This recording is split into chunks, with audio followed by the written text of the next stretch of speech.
आषाढी यात्रेच्या पार्श्वभूमीवर वारी कालावधीत प्रशासनाकडून देण्यात येणाऱ्या सोयी-सुविधांची मुख्यमंत्री एकनाथ शिंदे यांनी पाहणी केली। यावेळी मुख्यमंत्री एकनाथ शिंदे यांच्या समवेत सार्वजनिक आरोग्य मंत्री डॉक्टर तानाजी सावंत, ग्रामविकास मंत्री गिरीश महाजन, सार्वजनिक बांधकाम मंत्री, सार्वजनिक उपक्रम दादा भुसे, आमदार समाधान आवताडे, विभागीय आयुक्त चंद्रकांत पुलकुंडवार, जिल्हाधिकारी कुमार आशीर्वाद, मुख्य कार्यकारी अधिकारी मनीषा आव्हाळे, जिल्हा पोलीस अधीक्षक शिरीष सरदेशपांडे, नगर विकासचे उपसचिव तथा समन्वयक अनिरुद्ध जवळेकर, प्रांताधिकारी सचिन इथापे, मंदिर समितीचे कार्यकारी अधिकारी राजेंद्र शेळके, उपविभागीय पोलीस अधिकारी अर्जुन भोसले, मुख्याधिकारी प्रशांत जाधव तसंच संबंधित विभागाचे विभाग प्रमुख उपस्थित होते। येत्या 17 जुलै रोजी आषाढी यात्रेचा मुख्य सोहळा साजरा होत आहे। या सोहळ्यासाठी लाखो भाविक पंढरपूरमध्ये दाखल होऊ लागले आहेत। येणाऱ्या भाविकांसाठी मंदिर समिती आणि प्रशासनाच्या वतीनं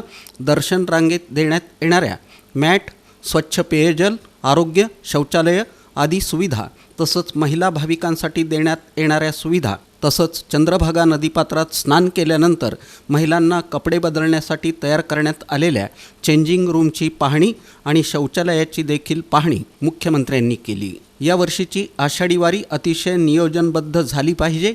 वारकरी संप्रदायाची कुठल्याही प्रकारची गैरसोय अडचण होता कामा नये। दर्शन रांगेमध्ये भाविकांना त्रास होऊ नये म्हणून मंदिर समितीमार्फत पत्राशेड, दर्शन रांगेत देण्यात आलेल्या सोयीसुविधांची माहिती मंदिर समितीचे सहअध्यक्ष गहिनीनाथ महाराज औसेकर यांनी दिली। यावेळी मुख्यमंत्री एकनाथ शिंदे यांनी वारकरी भाविकांना देण्यात येणाऱ्या सोयीसुविधांबद्दल समाधान व्यक्त केलं। मुख्यमंत्री एकनाथ शिंदे यांनी पत्राशेड येथील दर्शन रांगेत वारकरी भक्तांशी संवाद साधून त्यांच्या अडीअडचणी जाणून घेतल्या।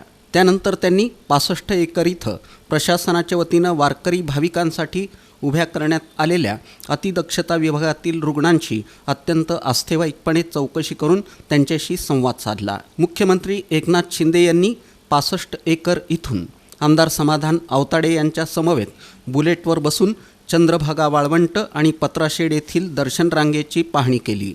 पालखी मार्गावरून पंढरपूरकडे येत असताना मुख्यमंत्री एकनाथ शिंदे यांनी करकंब इथं संत निळोबाराय पालखीचं पूजन करून दर्शन घेतलं। तसंच पालखीतील वारकऱ्यांसोबत किमान 8 ते 10 किलोमीटरचं अंतर ते पायी चालले। यावेळी टाळ गळ्यात घालून मुख्यमंत्री महोदय पांडुरंगाच्या नामस्मरणात तल्लीन झाले होते।